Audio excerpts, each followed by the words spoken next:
Chapitre 10. Le train du col. Le paysage défilait tranquillement, agrémenté par le bruit mécanique de la locomotive. Nous traversions une belle région vallonnée, remplie de pins, d'hêtres et de hautes fougères. Parfois les rails semblaient survoler des vallées enchanteresses où les mousses et lichens brillaient des gouttelettes de la rosée du matin.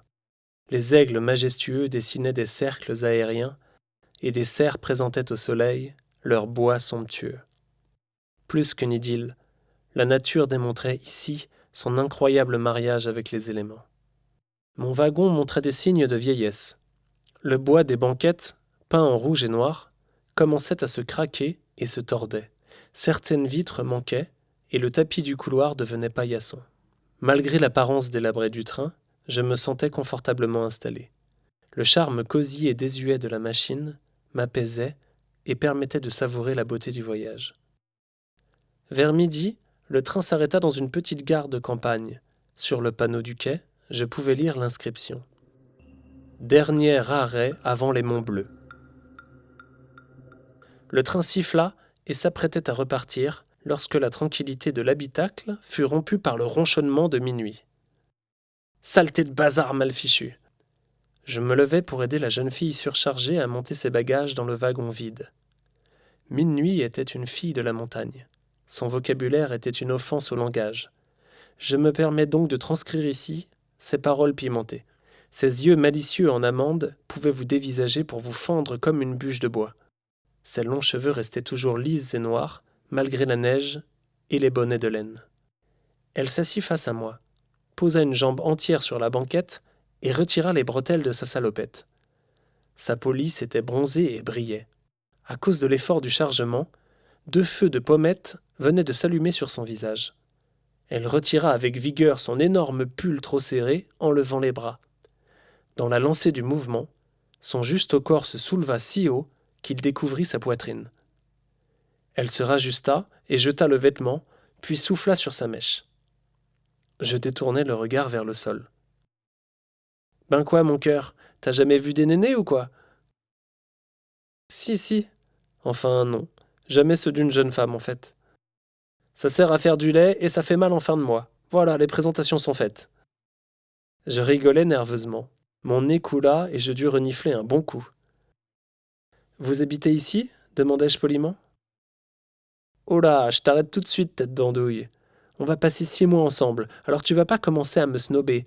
Lâche-moi tes « vous, merci madame, avec plaisir ». On est de la même équipe maintenant, et quand tu choperas le mal de ventre, c'est moi qui passerai derrière toi. Alors pas de chichi, compris ? Comment ça, 6 mois ensemble ? Je viens simplement admirer le col, on m'a dit que je devais absolument voir cela dans la région.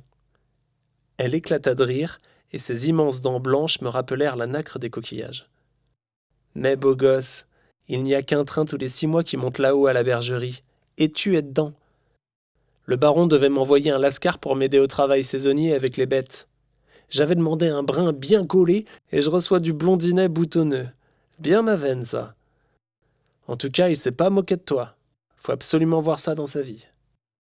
Je restai muet quelques minutes, perdu dans mes pensées. 6 mois, c'était très long, et je n'avais jamais été berger. Mais après tout, si la route me conduisait ici, c'est qu'il fallait y passer, pensai-je. Au soir, le train s'arrêta tout en haut du col d'une imposante chaîne de montagnes. Nous descendîmes pour marcher un petit kilomètre dans la neige fraîche. Lorsque je demandais à minuit qui conduisait le train, elle me rétorqua que si j'étais de la police, il fallait le dire tout de suite. Je remerciai le fils du baron de m'avoir fourni des vêtements adaptés. La température frôlait le 0 degré. Dans l'obscurité, nous nous présentâmes devant l'imposante porte en bois d'une sorte de grande bergerie.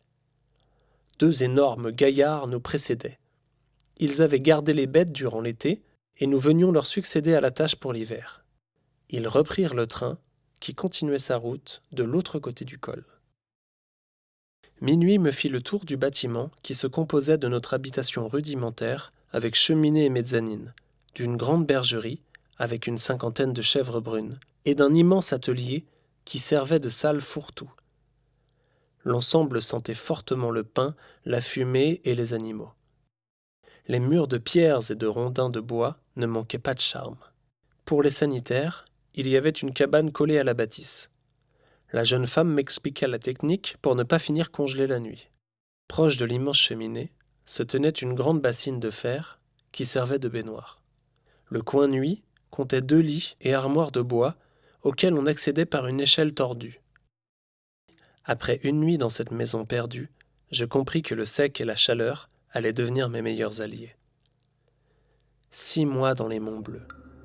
Autant dire une petite existence. Ma compagne n'était pas la plus désagréable, cependant nous manquâmes d'en venir aux mains 2 ou 3 fois. Il y eut des jours où son ton assuré et suffisante ne passait plus. D'autres où elle me reprocha, non sans faute, une certaine fainéantise qui nous mit dans l'embarras. Malgré tout, il faut reconnaître que je conserve un souvenir agréable de ma petite Minuit. Notre tâche consistait principalement à nourrir les chèvres et nettoyer la bergerie. De temps à autre, nous eûmes à consolider la toiture de l'atelier qui avait été bâtie plus légèrement. Des énormes couvertures de neige fraîche venaient régulièrement recouvrir le col. Au matin, nous dégagions des tranchées à grands coups de pelle pour accéder à la porte de la bergerie.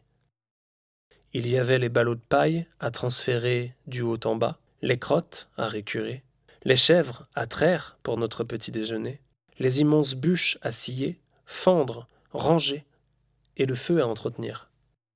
En plus du travail sur le domaine, il fallait parfois sortir récupérer une chèvre qui avait profité de l'humidité des planches pour gratter et s'échapper voir le monde. Le torrent nous offrait une eau pure et glacée qui réveillait le cœur et fournissait un bain hebdomadaire dont nous conservions l'eau 3 soirs. Notre habitat était doté d'un sous-sol profond où nous stockions une partie des denrées et toutes sortes de vins et liqueurs. Minuit faisait honneur à notre cave toutes les nuits, et cela fut source de conflits. Elle connaissait tant de chansons folkloriques que certaines me trottent encore dans la tête lorsque j'étends des affaires à sécher. Dans une grosse armoire étaient empilés toutes sortes de jeux de bois, fléchettes, quilles, cartes, dés, qui faisaient de nos longues soirées d'hiver des instants mémorables. J'appris à parfaire mon vocabulaire ordurier, et Minuit finit par me vaincre aux dames. De ces jours précieux, je conserve le tableau d'une nature époustouflante.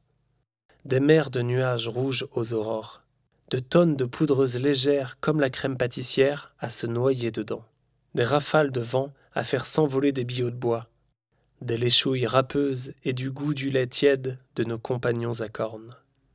Enfin, je me dois de raconter cet épisode singulier qui fit de Minuit et moi des amis pour la vie.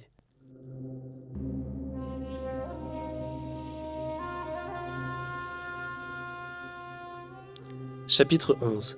Monsieur Seguin. La journée avait été longue. Cela faisait 1 semaine que la tempête nous gelait les os et les tâches quotidiennes viraient à la corvée. Minuit et moi étions en froid pour une idiote raison de réserve de bois insuffisamment conséquente. Après avoir ramené plusieurs découpes, je retirai ma polaire pour la mettre à sécher sur la corde à linge qui traversait la pièce. Tout à coup, Minuit défonça la porte en hurlant. « Et voilà, elle s'est barrée. Je t'avais dit que tes cloumoisiers étaient plantés de travioles. Tu t'habilles et tu viens m'aider à la récupérer, parce que tu commences à me casser les noix à jamais m'écouter. » Nous attrapâmes 2 lanternes et enfilâmes nos gants. La nuit nous giflait de flocons blancs et le froid s'insinuait jusque dans le ventre. Il nous fallut 30 minutes pour pister les traces de la petite chèvre avant de l'entendre braire de peur. Un renard blanc des Monts Bleus l'avait pris en chasse. Ses pattes larges à coussinets lui conféraient un avantage certain sur cette neige granuleuse. Nous nous mîmes à crier dans la nuit pour tenter de l'effrayer. Rapidement, nous approchâmes du torrent. Notre petite funambule terrorisée venait de bondir de pierre en pierre pour échapper aux prédateurs. Mais elle se retrouvait coincée au milieu des eaux déchaînées. Je ne savais pas comment l'atteindre. Les pierres étaient trop petites et éloignées pour le pas d'un homme. Minuit me regarda avec détermination. « Je m'en occupe, mais je te préviens, tu devras nous éclairer et nous ramener sains et saufs au chalet. » Elle retira son veston de fourrure, ses gants et son bonnet. Ce petit bout de femme, forte comme une tige d'acier, se mit à l'eau jusqu'aux cuisses et affronta le courant et la morsure du froid. Elle parcourut 6 ou 7 mètres pour agripper la pauvre bête transie. Elle leva la lanterne le plus haut possible pour amorcer son demi-tour lorsqu'une branche de pin flottante, arrachée par la tempête, la frappa au genou et la déséquilibra. Sa lanterne disparut dans l'eau. J'entendis un cri de peur noyé.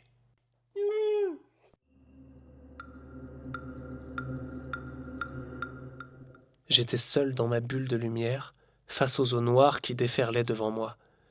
Je me mis à courir en amont en criant son nom de toute ma gorge. Dans la précipitation, je glissai dans un trou de la berge et sentis le poignard glacé pénétrer le tissu de mon pantalon. Soudain, je l'aperçus. Tel un félin, elle se hissa sur la berge en agrippant une grosse racine. Je me jetai sur elle pour la soulever du torrent et je la traînai dans la neige. Dans ses bras, le petit animal respirait fort dans un son de gorge étranglée. Minuit toussait à en perdre les poumons. Elle tremblait des pieds à la tête et elle ne parvenait plus à parler. Son regard apeuré m'implorait de la réchauffer. J'arrachai son haut de corps et lui enfilai mon veston de fourrure, puis la frictionna très fort. Elle semblait ne pas comprendre ce qui lui arrivait, et ses lèvres violettes se paralysaient. Je la tirais, traînais, portais sur les centaines de mètres qui nous séparaient du refuge. À aucun moment, son étreinte ne relâcha l'animal. Arrivé dans notre salon, je l'étendis devant la cheminée et relançai le feu le plus rapidement possible. Les flammes dansèrent haut dans le conduit et la température grimpa rapidement. Son corps paraissait paralysé et recroquevillé sur lui-même. Lentement mais fermement, je dus écarter ses membres pour retirer ses vêtements glacés qui avaient durci. J'entourai son corps d'une épaisse couverture de fourrure. Je vis alors le signe qu'elle reprenait ses esprits. Elle caressa la tête de la petite chèvre rescapée et balbutia. « Monsieur Seguin, t'as bien de la chance. » Durant 1 heure, les 2 amis congelés restèrent allongés devant les flammes. Je m'activai à remplir la bassine d'eau bouillante et faire réchauffer la soupe de pommes de terre aux poireaux. Au bout d'un moment, ses joues reprirent des couleurs et les tremblements cessèrent. Je la portai jusqu'à la bassine remplie que j'avais positionnée devant l'âtre. Elle pénétra dans l'eau chaude, comme on s'étale sur un lit douillet, dans un soupir qui résonne encore dans les monts bleus. Elle me fit signe d'emporter l'animal dans le bain avec elle. La chèvre ne protesta guère, et les 2 baigneurs respirèrent enfin normalement. Plus tard dans la nuit, M. Seguin s'installa sous une chaise non loin du feu. Je restais à entretenir la chaleur de l'eau et la verser sur le crâne de Minuit, dont le visage arborait à présent le sourire d'une reine. Ses longs cheveux noirs luisaient au gris des reflets des flammes. L'eau allongeait la pointe de ses cils et donnait à ses yeux une forme envoûtante. Penché au-dessus d'elle, je contemplais la pureté de la peau de sa poitrine. Son dos musclé dessinait d'étranges courbes voluptueuses qui se mouvaient à travers la vapeur trouble de l'eau du bain. « Tu en as mis du temps pour nous secourir. Tu essayes de te faire pardonner avec ces soins thérapeutiques ? J'ai eu peur pour toi, tu sais. J'ai vu. D'habitude, tu ne me regardes pas avec ces yeux-là. Excuse-moi, si tu veux, je te laisse tranquille pour te reposer. » J'espérais qu'elle allait rejeter ma proposition. Je prenais beaucoup de plaisir à frotter et caresser les cheveux de quelqu'un depuis tout ce temps de confinement sans contact. Non ? Continue, mon mignon. Ce soir, j'ai besoin de chaleur. D'ailleurs, retire donc tes vêtements. Ils sont mouillés eux aussi, et viens profiter de cette eau bouillante. Je me relevai et m'extirpai péniblement de mon pantalon trempé. Minuit me regardait me dévêtir et prit un malin plaisir à détailler du regard ma nudité. « T'es pas encore un gaillard, toi. Va falloir fendre plus de sterne que ça. »« Oh, ça va, hein. Je t'ai presque sauvé la vie, Madame Invincible. » Je m'approchai de la bassine et l'enjambai pour submerger mes mollets. L'eau était paradisiaque, une caresse divine. C'était la première fois que je me trouvais nu aussi près d'une femme. Je contins ma gêne face à elle, qui semblait s'en amuser. « T'en fais pas, j'en ai vu d'autres. Tu peux t'asseoir, je vais pas te mordre. » Je sais bien, qu'est-ce que tu crois? Je te vois toutes les semaines toute nue, ça ne m'effraie pas. Ah tiens, tu me regardes alors. Non, enfin, comme ça. Elle saisit mon mollet de sa poigne de bûcheronne. J'étais assis, les jambes collées contre les siennes, pour qu'elle puisse rester dans l'eau à hauteur de poitrine. Ses cheveux plongeaient dans le bain. Seule l'opacité de la vapeur d'eau offrait une cloison d'entre nous. Comme ça, comment? Raconte-moi un peu. Tu me fais pas peur, Minuit, je te connais. Je sais que t'essayes de me piéger. Mais dans le fond, tu feras rien du tout. Alors remonte ta main et laisse-moi profiter de mon bain. Elle fut surprise, et pour une fois, son rictus disparut. Une vilaine moue s'afficha sur son visage, et je compris qu'elle ne voulait pas perdre la face dans cette partie-là. Elle cherchait une réplique cinglante. Je décidai de lui couper l'herbe sous le pied. De toute façon, t'aimes que les hommes, les vrais, et moi, j'en suis pas un. Du moins pas encore. Mais d'ici quelques années, tu regretteras de t'être bien moqué de tout ça. Alors s'il te plaît, passe-moi le bol et la brosse, si tu ne comptes plus les utiliser. Elle rugit de l'intérieur et fronça les sourcils. Écoute bien, joli cœur. Si je le veux, je te fais mourir sur place. Tu m'entends? J'ai simplement à le décider pour que tu ravales ta salive. Bah vas-y, joli cœur, montre-nous à quel point t'es dangereuse. Monsieur Seguin et moi, on est curieux de voir ça. J'appris alors cet enseignement intemporel qui rappelle que lorsqu'on bluffe, il est préférable d'avoir une porte de secours non loin de soi. Minuit se redressa soudainement et vint se pencher sur moi. Ses genoux appuyaient contre mes cuisses et son visage devint félin. Elle approcha son nez jusqu'à le coller au mien et ses yeux me transpercèrent comme des griffes aiguisées. Elle entr'ouvrit sa bouche et je sentis son souffle chaud. Elle se stoppa à un doigt de mes lèvres et susurra. Embrasse-moi si tu l'oses, gamin. Mon sang fit 3 fois le tour de mon corps, et je me projetai hors de la bassine en renversant la moitié du récipient. Elle explosa de rire, et je la rejoignis dans un fou rire nerveux et contagieux. Elle sortit de l'eau et se sécha. Elle se moqua encore longtemps de moi, mais j'appris à prendre un peu de recul. Depuis cette nuit-là, il n'y eut plus de dispute entre nous, et M. Seguin ne tenta plus de s'échapper. Au retour du printemps, nous nous quittâmes dans de grandes embrassades. Le train réapparut avec 2 jeunes gens à son bord, qui arboraient un large sourire. Je comprenais leur enthousiasme. Vivre au plus près de la nature, entouré d'animaux, est une expérience unique qui fait grandir l'âme. Le temps devient notre allié, il permet enfin de s'écouter soi-même. On se rend compte au fil des semaines que l'on n'est pas seul. Chaque bête, chaque plante devient notre ami. On les observe grandir, on comprend leurs humeurs, on partage leurs peines. Le torrent, la montagne, la forêt et les nuages se mettent à nous parler. Nous accédons enfin au langage de la nature. Minuit me racontait qu'elle les appelait esprits. Je ne sais pas si je peux les nommer ainsi, mais je suis convaincu d'une chose. Je fais partie de leur monde. Je lui dis au revoir de l'autre côté du col. Le train reprit le chemin des Monts Bleus pour la ramener chez elle.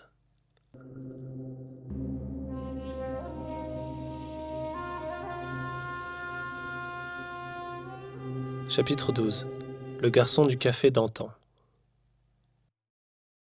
La gare où l'on m'avait déposé desservait un village fleuri, entouré de collines verdoyantes.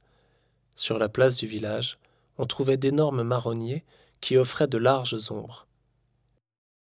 Les grands-pères s'y donnaient rendez-vous pour chuchoter sur les grands-mères, et les chiens errants s'étalaient de tout leur long. Je pénétrai dans le café d'antan pour demander au drôle de moustachu du comptoir de me louer une chambre pour la nuit.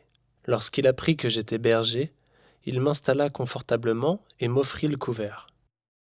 Le soir, il fit venir ses amis bons vivants et chacun raconta sa saison sur le col. Je devins l'un des leurs et nous bûmes à la santé de la bergerie des Monts Bleus. Je découvris que si la satiété coupe la faim, il n'existe pas de rassasiement pour l'alcool, du moins pas pour ces vétérans-là. J'avais beaucoup grandi, je le voyais au regard des gars qui me parlaient comme un homme et non un garçon. La hache avait affûté mes bras, et je sentais les muscles de mon dos tirer sur ma colonne et redresser mon allure. Une barbe encore fine et clairsemée était apparue, et ma voix avait gagné en profondeur. Le bistrot du village me louait sa grande chambre au 2e étage, et je partageais les ragots du marché et la vie trépidante d'un bourg de campagne avec ma nouvelle famille d'accueil. Le gros-père, d'un naturel jovial, travaillait derrière son zinc du midi à la nuit. Sa discrète épouse Anatoline s'occupait de l'ouverture et de la terrasse le matin, puis du ménage et des courses l'après-midi. De leurs 2 fils, je ne croisais que Jonathan, dont le caractère ressemblait à celui d'une bouilloire à thé. Il avait une 10aine d'années et passait souvent ses fins de semaine avec moi. Il m'aimait beaucoup et me suivait partout dès que je l'en autorisais. Il me montait parfois une bière aromatisée de la cave de son père et je lui apprenais à dessiner des dragons. Son grand frère était l'enfant terrible du village que l'on avait envoyé en pension. Les gens en parlaient en fronçant les sourcils. Après 2 mois passés chez eux à me reposer et attendre un signe de départ, je finis par décider de quitter le village en suivant la rivière.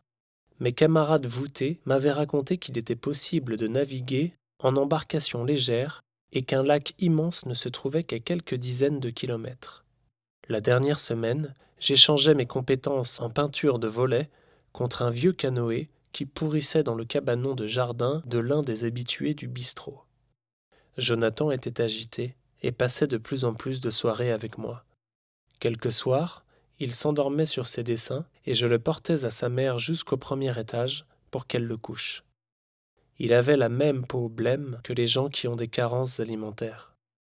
Sa mère l'avait décoré d'une magnifique coupe au bol et ses vêtements sentaient parfois l'urine car il avait du mal à contrôler ses envies.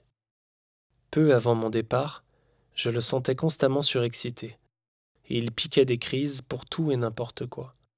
Une nuit, je l'entendis faire un cauchemar et lancer un cri de peur ou de douleur, juste assez fort pour me réveiller et être certain que je n'avais pas rêvé. Le lendemain, il n'était pas allé à l'école, et le soir d'après, alors qu'il m'écoutait en train de massacrer les accords d'une célèbre chanson, il me dit « Tu m'emmènes avec toi ?» Je posais la guitare désaccordée et lui demandais « Pourquoi tu dis ça? T'es fâché avec tes parents ?»« J'aime plus papa. Il est moche et il pue. » Ça, c'est l'alcool. Malheureusement, ça fait beaucoup de mal aux gens, tu sais.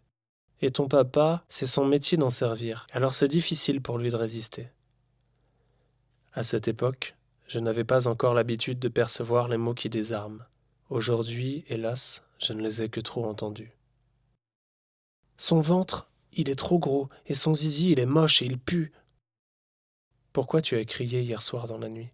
Je t'ai entendu. Ça fait 2 jours que tu n'es pas allé à l'école en plus. Non, je veux plus. Je veux partir avec toi. Je veux plus voir papa. Il me fait trop de bisous qui puent, et maman, elle dit que je dois pas y penser. Ce n'est jamais agréable d'entendre de telles paroles, ni de les lire d'ailleurs. Elles rappellent tout de même que ce monde, malgré sa beauté, n'est pas un paradis pour tous, et que l'infection peut parfois grandir à 2 pas de chez soi. On ne sait pas comment réagir. On choisit souvent de ne pas entendre, ou de ne pas voir. Après tout, ce ne sont pas nos affaires. Le lendemain, c'était le jour de mon départ. Je fis mes adieux à la famille, et je promis de les visiter souvent. 3 jours passèrent avant que mon esprit ne réalisât l'obligation d'agir. C'était un appel à l'aide et je n'avais pas aidé. Je n'étais pas coupable, mais j'étais lâche. Il existe 1 million de situations semblables où l'on s'indigne à l'intérieur et laissons passer. On entend souvent ces mots. Je n'avais pas le choix. Ce n'était qu'une fois. Il était mon patron. Il fallait bien manger. Je n'en étais pas sûr. On se retrouve seul avec soi-même. Finalement, j'écrivis une lettre comme témoignage de ce que l'on m'avait confié. Elle voyagea dans les mains d'un éclusier qui devait la confier aux autorités. Ce sont des choses que l'on n'enseigne pas, alerter pour secourir absolument. Je me disais que je ne verrais pas la fin de cette histoire et ma vie continuerait tranquillement. Cela me hanta.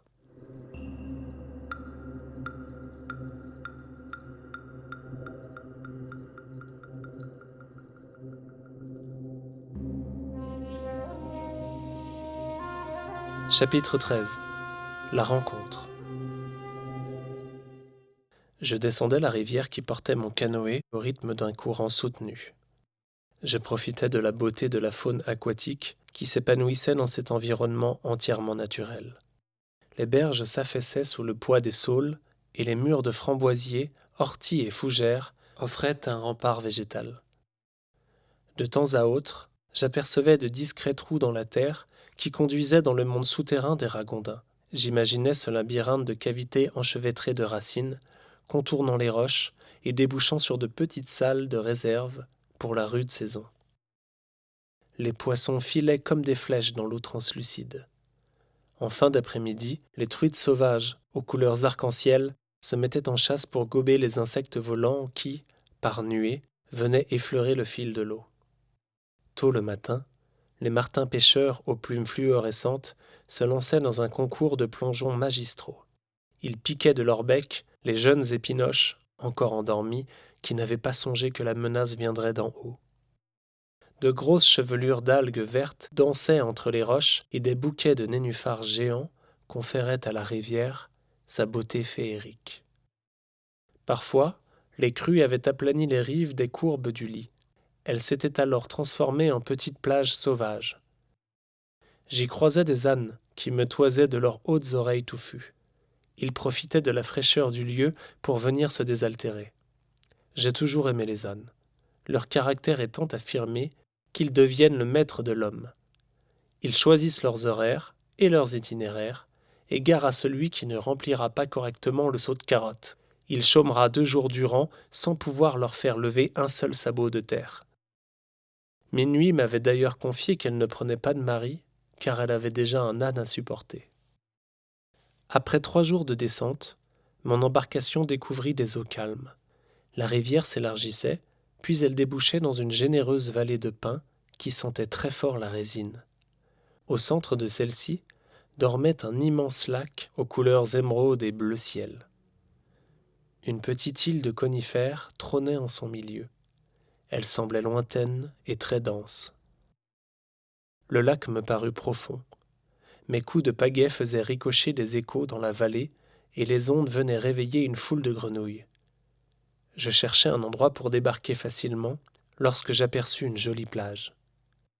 Un campement de fortune avait été dressé par un couple de vagabonds.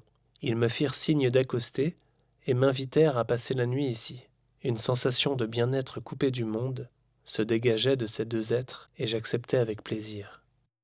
Ils me bâtirent une petite cabane pour la nuit dont l'entrée donnait sur le lac. Je fus accueilli en roi dans le château des courants d'air.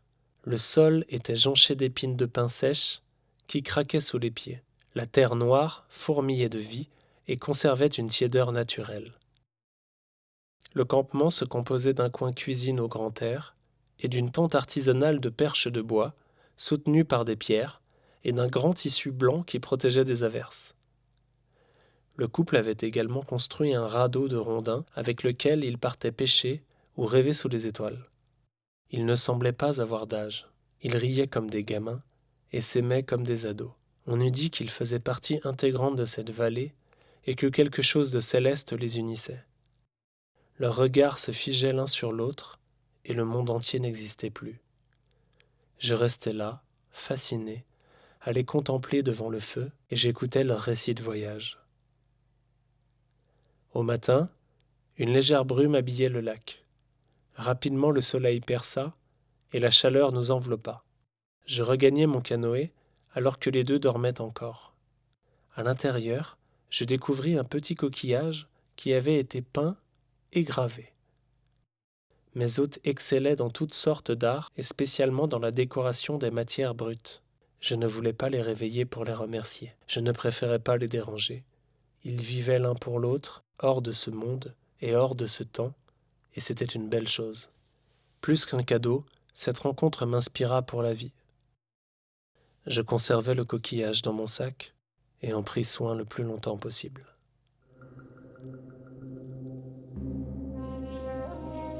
Chapitre 14. Le monstre. En quittant la berge, je me rappelai quelques mots de la soirée autour du feu. Les deux compagnons avaient évoqué l'île au milieu du lac. À ce moment de la soirée, je dormais éveillé. Il fut donc difficile de me rappeler le sujet exact de la discussion. Mais j'avais entendu le mot roi. L'îlot m'aspira à lui comme une cabane pour un enfant. Il avait quelque chose de fabuleux. Ses pins alignés et serrés les uns contre les autres paraissaient s'étirer vers le ciel comme des flèches dentelées. Plus je ramais, plus je me rendais compte qu'il était bien plus éloigné que ce que j'avais imaginé, et donc bien plus imposant. Au bout d'une demi-journée entière de vigoureux coups de pagaie, je n'avais pas encore atteint ses rivages. Les eaux denses de couleurs émeraude ne me permettaient toujours pas d'apprécier le fond. Tout à coup, le clapotis d'une onde inhabituelle vint remuer mon canoë. Je me retournai et surveillai la surface de l'eau où de puissants remous avaient fait remonter la vase. Une nappe de boue remonta des profondeurs. J'avais réveillé quelque chose qui, d'après les dimensions des vaguelettes, pouvait être bien plus gros que moi. Soudain, un œil de la taille d'une boule de pétanque sortit de l'eau. Un énorme iris noir entouré d'un sourcil de cuir verdâtre m'observait à un jet de pierre de là. J'étais seul, loin de tout, et la panique me gagna. « Va-t'en, va-t'en, y a rien à prendre ici, ni à manger !» m'exclamai-je pour me rassurer. L'œil se glissa lentement sous l'eau, et les remous disparurent. Je n'étais pas convaincu par la pertinence de mon intervention, et encore moins de son efficacité. C'est alors que je vis une ombre passer sous la coque. J'agrippais ma pagaie et me postais sur les genoux, prêt à frapper la créature. Rien ne vint. Mes sens étaient en alerte et les poils de ma nuque se hérissaient. Je compris que le monstre n'aurait aucun mal à faire chavirer mon embarcation et qu'il fallait que je me prépare à me battre sous l'eau. L'ombre imposante apparut de nouveau. Dans un mouvement fluide, elle s'approcha de l'arrière du canoë. Je passai ma tête au-dessus du rebord pour voir arriver l'ennemi et leva ma massue au-dessus de ma tête, disposée à frapper. Soudain, une gigantesque lance d'or frappa du ciel et fendit le lac d'une vitesse inimaginable. Dans une violente explosion d'eau, elle se retira aussitôt avec la créature empalée à sa pointe. Devant mes yeux ébahis, je découvris une immense grenouille verte, profondément blessée, qui se tortillait pour échapper à l'arme fabuleuse. Je levai le regard au ciel et, ébloui par les rayons du soleil, je discernai une forme titanesque au-dessus de moi qui venait de harponner le batracien avec un bec démesuré. L'impact des vagues me projeta au fond du canoë. J'étais allongé sur le dos et tétanisé de peur en contemplant l'incroyable échassier qui se dressait devant moi. Ses deux immenses pattes, telles des fins poteaux de bois, venaient de se poser sur le fond de l'eau. Le corps du héron géant se balançait à plusieurs mètres au-dessus du lac. Son bec acéré finit par engloutir la grenouille et je vis une énorme boule de déglutition glisser le long de son cou démesuré. Je restais immobile, attendant mon tour ou bien espérant que l'oiseau ne m'avait pas remarqué. De manière évidente, il pointa son bec dans ma direction. La lance prodigieuse retomba sur mon embarcation et doucement, l'animal la souleva de l'eau.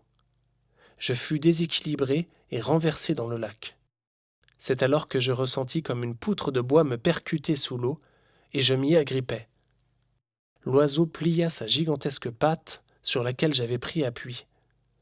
Dans une puissante bourrasque de vent, ses ailes se déplièrent et il s'éleva du lac. Je fus transporté dans une violente secousse et réussis à m'asseoir sur la base de ses 3 doigts griffus de devant. C'était prodigieux. Nous volions au-dessus du lac à grande vitesse. Nous prîmes la direction de l'île. Je saisis alors que les pins que j'apercevais au loin atteignaient facilement la taille des plus grands séquoias connus.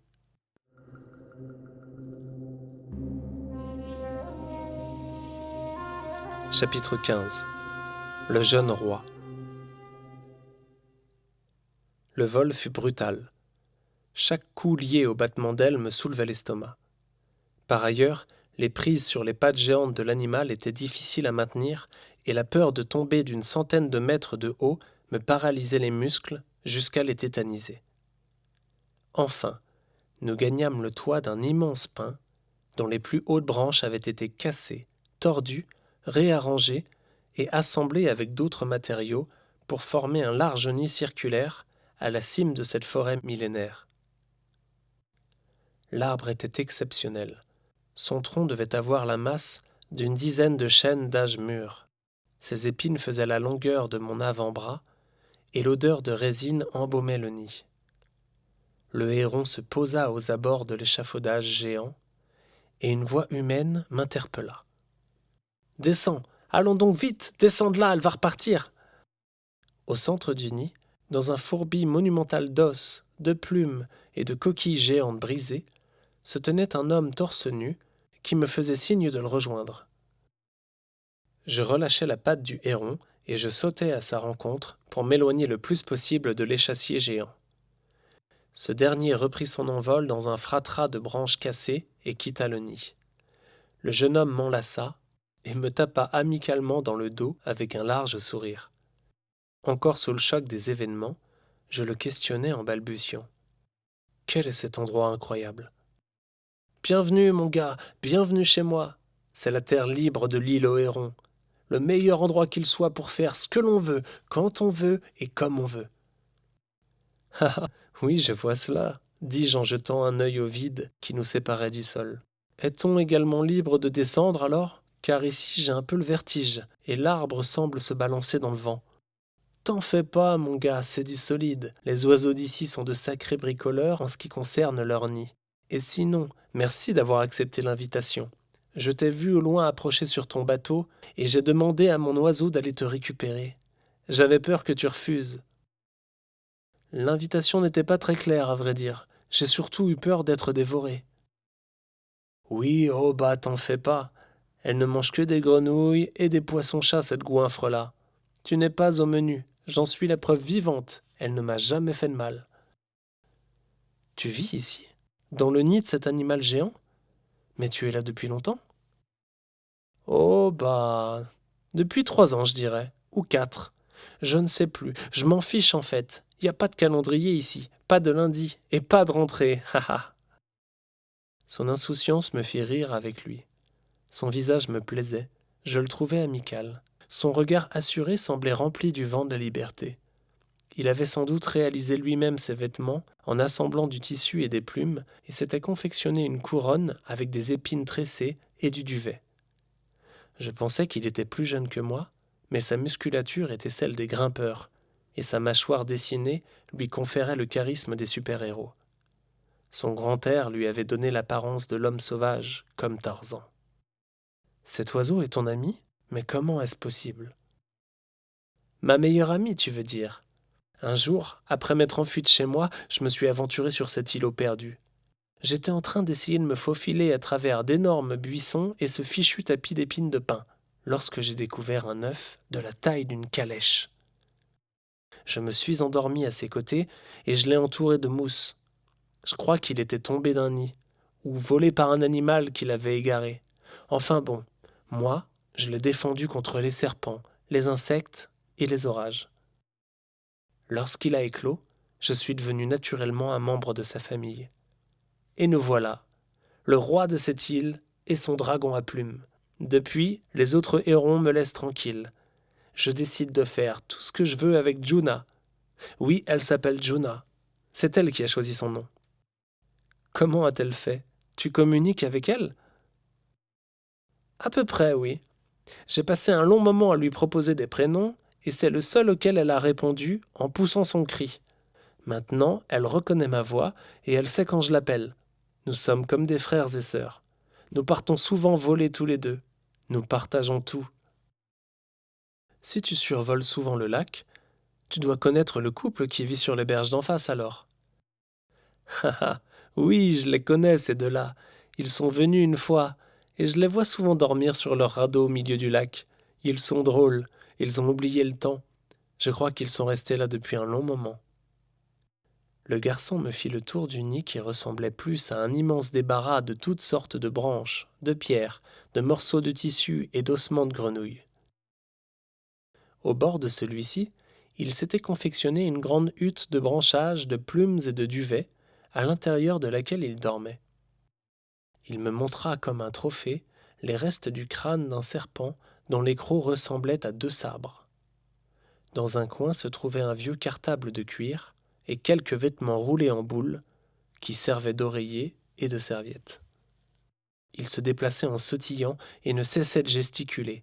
Sa voix sursautait à chaque début de phrase, car il était émerveillé de tout, et je percevais en lui une immense joie de présenter son royaume à quelqu'un.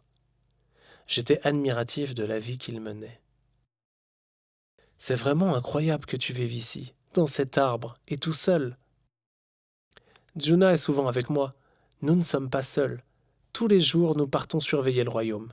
On pêche ensemble, on survole les autres nids et on voit grandir les oisillons. Ils sont trop beaux, tu sais. Le soir, on vole très haut pour voir le lac devenir tout rouge quand le soleil se couche. On dirait le cratère de lave d'un volcan. Et puis alors là, d'un coup, Juna pique comme une flèche et on fonce à toute vitesse vers le lac. Ha ha ha, personne ne connaît ça, il n'y a que moi. Tu veux que je te montre ? Je ne sais pas trop, hésitai-je. J'ai eu le vertige et mon estomac se remet à peine de mon premier vol avec Juna. Bah, c'est rien, ça. Sinon, on ira ramasser des vers pour la pêche au poisson-chat. Ils sortent le soir avec l'humidité. Ils sont vraiment dégueulasses et hyper gros, mais quand tu les jettes dans l'eau près des berges, ils se débattent et ça attire tout ce qui vit là-dessous.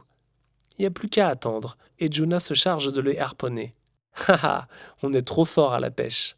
Dis-moi, tu es fort dans quoi ? C'est quoi ton truc à toi ? Je réfléchis un moment, mais rien ne me vint. J'avais peur que, quoi que je dise, cette petite boule de nerfs me mette au défi. Moi aussi je sais un peu pêcher. Un jour j'ai attrapé une perche au soleil juste avec les mains. J'aime bien dessiner toutes sortes de monstres aussi. Ouah, le dessin, je suis nul. Je déteste ça. Dans mon bahut, ils nous forçaient à dessiner des trucs complètement nazes. Heureusement, je me suis tiré. Maintenant, personne ne me dit quoi faire. Il prit son élan et exécuta devant moi un magnifique salto arrière suivi d'un salut théâtral. Tu vois, reprit-il, personne ne vient me donner d'ordre ou me dire de faire attention à ceci ou cela. Je suis libre. Et ta famille ne te manque pas ? Pas du tout. Mon père est un abruti et ma mère, la pauvre, se tape la vie ringarde d'un abruti. Il n'y a que mon petit frère qui me manque. Je fronçai les sourcils et perdis mon sourire. Je demandai alors. Attends, où habitais-tu avant ? Dans un trou paumé en remontant vers le nord. Là-bas, il n'y a que des vieux qui adorent leurs 4 murs de pierre et leur jardin. Si tu casses une branche de leur tuya, ça leur fait le tour du village. Ces gens-là, ils sont tellement emprisonnés dans leur tête que leur petite maison bourgeoise devient le centre du monde. Mon père, il a le bistrot pour les poivreaux, et ça vaut plus que sa famille. Mais moi, j'ai rien du tout. Du coup, tout m'appartient. Posséder, c'est perdre sa liberté. L'étincelle dans mon esprit venait de créer une explosion en chaîne. Mes mains tremblèrent et mon cœur s'accéléra. Ma gorge se noua et j'eus du mal à parler. Le fil de ma pensée tissait la toile d'une histoire que je connaissais déjà. Mon dos devint moite et j'eus soudainement très froid. « Je connais ta famille, balbutiai-je. J'ai dormi 2 mois chez eux. Ils m'ont hébergé, je les ai quittés il y a 1 semaine tout au plus, pour prendre la route de la rivière. »« Hein ? Tu connais mes vieux ? T'as dormi chez moi ? Mais alors ils t'ont filé ma piaule. T'as vu mon petit frère Jonathan et ma mère ? Comment vont-ils ? » Son visage s'illumina et il sautilla sur place. Cela faisait bien longtemps qu'il n'avait pas eu de nouvelles des siens. « Ils vont bien, répondis-je nerveusement. Bon sang, c'est incroyable. C'était toi qui étais parti en pensionnat. Ta mère m'a raconté. Tu étais la terreur du village. » « Bah oui, c'est fou. Et pendant le pensionnat, je me suis tiré. Je détestais cet endroit. » Il se tenait droit devant moi, les bras en l'air. Il semblait tenter de s'arracher des touffes de cheveux sous l'effet de l'excitation de la nouvelle. « Raconte-moi, qu'ont-ils dit ? Ils me cherchent ? Je leur manque ? » « Je ne crois pas qu'ils savent que tu te sois enfui. Ils te croient toujours là-bas. Ils n'ont rien mentionné de particulier. » Son regard s'assombrit. Je ressentais une profonde déception. Ses gestes devinrent nerveux et le sang afflua dans les petites veines de ses yeux. Comment pourrait-il l'ignorer ? C'est impossible. Le pensionnat les a forcément prévenus. Ils s'en fichent, oui, c'est plutôt ça la vérité. Plus je suis loin, mieux c'est pour eux. Écoute, je dois te dire quelque chose d'important. Je m'arrêtais en me mordant les lèvres pour essayer de bien choisir mes mots. Ce ne pouvait pas être un hasard d'avoir croisé ce jeune garçon ici. J'ai toujours cru au destin des rencontres.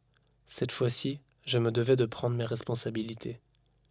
Le jeune homme me fixa avec gravité, comme s'il s'attendait à recevoir une décharge de plomb. Ses yeux devenaient vitreux et les veines de son cou gonflaient fortement. C'est à propos de ton petit frère, Jonathan. Il ne va pas bien. Il a des problèmes, de très gros problèmes même. Il est coincé, il faut l'aider. Le garçon savait. Je le sentais. Il le savait car il avait vécu cela en premier. Il le savait car il avait détruit le bar de son père sous le silence de sa mère. Il le savait car il avait fui loin des siens. C'est mon père, c'est ça. Il recommence. J'ai rien dit. Je m'en veux, et je suis parti. Il y a 3 jours, j'ai écrit une lettre que j'ai confiée à l'éclusier pour qu'il la remette aux gendarmes. J'ai tout raconté dedans. L'éclusier. L'éclusier jouait aux billes avec mon père. Les gendarmes picolent chez lui tous les samedis soirs depuis que je suis né. Ce que tu as fait n'a probablement servi à rien. Mes jambes tremblaient, je me sentais idiot. J'avais honte d'avouer ma fuite, ainsi que mon manque d'implication. Le jeune homme bouillonnait devant moi et faisait les 100 pas en se grattant nerveusement le crâne. D'un coup, il me fixa et s'écria. « Maintenant je suis plus fort qu'eux. Je suis le roi de ce royaume. Ils vont payer pour cela. » Il courut sur le bord du nid et hurla de toutes ses forces. « Jonah !» Au loin, j'aperçus l'oiseau titanesque amorcer un virage et se diriger vers le nid. Le garçon s'élança vers sa cabane et fracassa d'un violent coup de pied le crâne osseux du serpent qui trônait dans le nid. Il ramassa un long morceau de croc brisé qu'il passa à sa ceinture. C'est alors que le héron gigantesque apparut dans un nuage d'épines de pin qui s'envolait sous le souffle de ses ailes. Il se posa devant nous. Le jeune roi sauta alors sur l'animal pour le chevaucher tel un seigneur des airs. L'animal déplia ses immenses pattes en prenant impulsion sur la branche centrale du nid. Dans l'éclat grandiose du soleil couchant, ils décollèrent en direction du nord. Le silence se fit, et je restai seul à attendre.